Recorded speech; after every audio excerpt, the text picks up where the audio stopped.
For their American Diabetes Association interview, I took a look at their diabetes diet and meal plan recommendations, and they were loaded with foods associated with causing diabetes.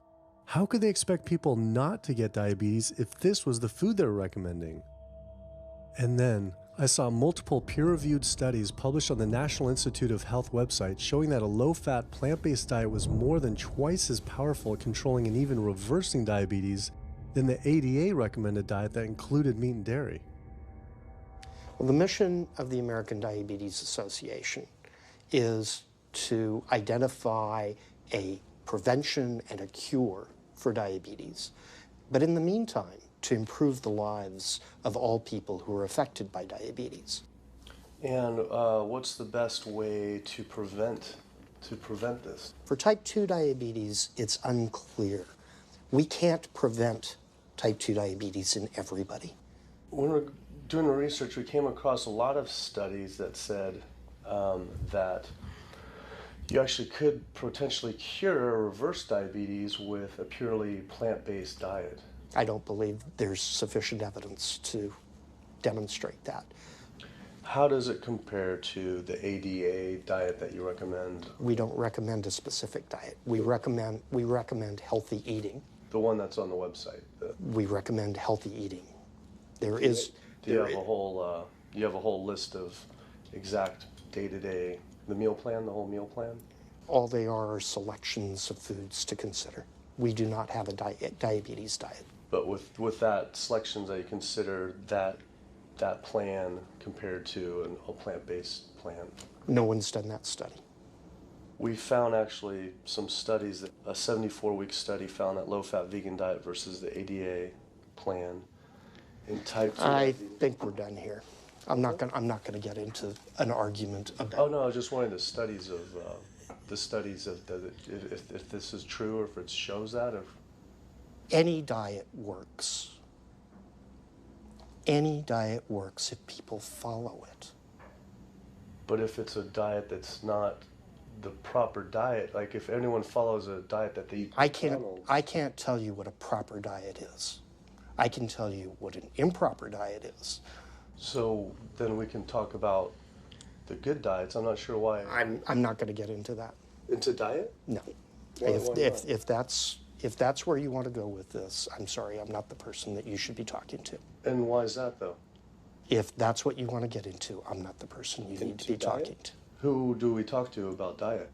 You can talk to anybody you want. But that's interesting though. Why not recommend a diet? Because the data don't exist to support it. But if we see data that we looked up that supports it with, like, the NIH, in Europe, the European Association of Diet. We're done. I'm sorry. I'm not going to get into that argument with you. No, it's not an argument. I'm not going to get into the argument. Why is it an argument? It's just talking about in European study of diabetes and other places that have studies. Why? There are lots of studies. Why is it even an argument? There are lots of studies in the literature, many of which have never been replicated or, frankly, are wrong. That's why we do peer review, okay? The European Association of Study of Diabetes has been peer reviewed? I don't know what study you're referring to, and in the absence of being able to see that study, I'm not going to comment. I could show it to you. I'm sorry, I don't have the time for that. I just don't understand why it's an argument, though. Okay.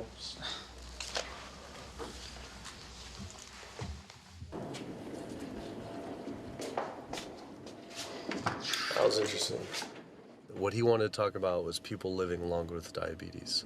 But once you mention eliminating diabetes or prevention, oh, whoa, now you cross the line. Prevention and cure, whoa, let's not go there. Not only did Dr. Ratner, the chief medical officer of the American Diabetes Association, not want to talk about diet, but the fact that he had such an emotional reaction to my question made it feel I was digging into something that he didn't want uncovered. I had always thought there was no prevention for type 1 diabetes, but then I did research and came across countless studies referencing the link between exposure to dairy at a young age and type 1 diabetes. I mean, this is a food made for baby cows. Cow milk protein gets into the bloodstream, and the body says, hey, this isn't supposed to be in the bloodstream. It makes antibodies to the cow milk protein, which then attack the pancreas and destroy the pancreas. How is this possible that ADA wouldn't have this forefront on their website? Why wouldn't they be warning all parents about this even if there were only a slight chance? Why were they recommending people to actually eat these foods linked to diabetes? It seemed all of the large health organizations were encouraging people to eat the very foods linked to the diseases they're supposed to be fighting against. American Heart Association promoting beef, American Cancer Society promoting processed meat, pink ribbons on dairy products, and bacon-wrapped shrimp on American Diabetes Association. And then it all came together. What if?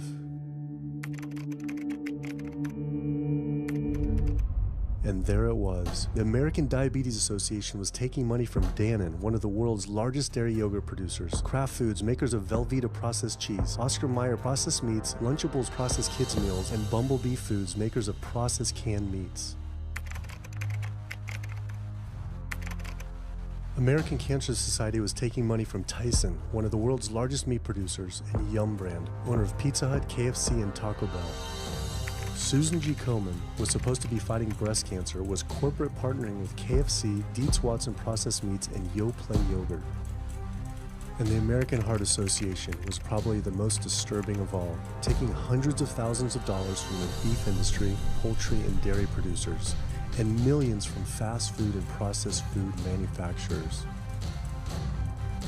Every single one of these organizations was taking money from meat and dairy companies that are associated with the causes of these diseases. This would be like the American Lung Association taking money from the tobacco industry. I was sick of not getting answers, so I went to the headquarters of these organizations myself. We have to speak to someone in person. There's millions of people dying from the foods that they're recommending people to eat. I wanted to find out why Susan G. Komen had accepted $35 million from Yoplait when their products can increase a woman's chance of dying from breast cancer 49%. And ask American Cancer Society if taking money from KFC and Tyson was the reason they promote eating meat. But every one of these organizations declined to be interviewed. What's really sad is that we cannot trust information from these leading health organizations like the American Heart Association, the American Diabetes Association, because they are taking money from the very industries who are causing the problems that they're supposed to be helping to prevent. So that makes the truth something that you are not going to be hearing, as far as nutrition goes, from these organizations. Well, that would be the end of their funding, that would be the end of their jobs, that would be lawsuits, they would bring the entire catastrophe down upon their heads, and they would essentially disappear as organizations. This one time I got invited to a charity fundraiser for the American Diabetes Association. And I showed up, and they had a whole buffet, and it was all just animal products. I remember like a big thing of barbecue chicken. And I was like, I stormed out. I said, like, serving chicken at a diabetes event is like serving alcohol at an AA meeting. It just doesn't make sense. We had scheduled to film an interview with a prominent surgeon, but before we could get inside the building, the hospital's media relations manager stopped us. Actually, I understand that Dr. said that you could film here today, but unfortunately that's not going to be able to happen. I know that he advocates for patients changing their diets, but the hospital makes money off these surgeries, and the reality is he does too. So we can't do anything that's going to negatively impact the hospital, so unfortunately you're not going to be able to film here today. I was sickened by how open she was about the hospital being more interested in profits than people's health. But it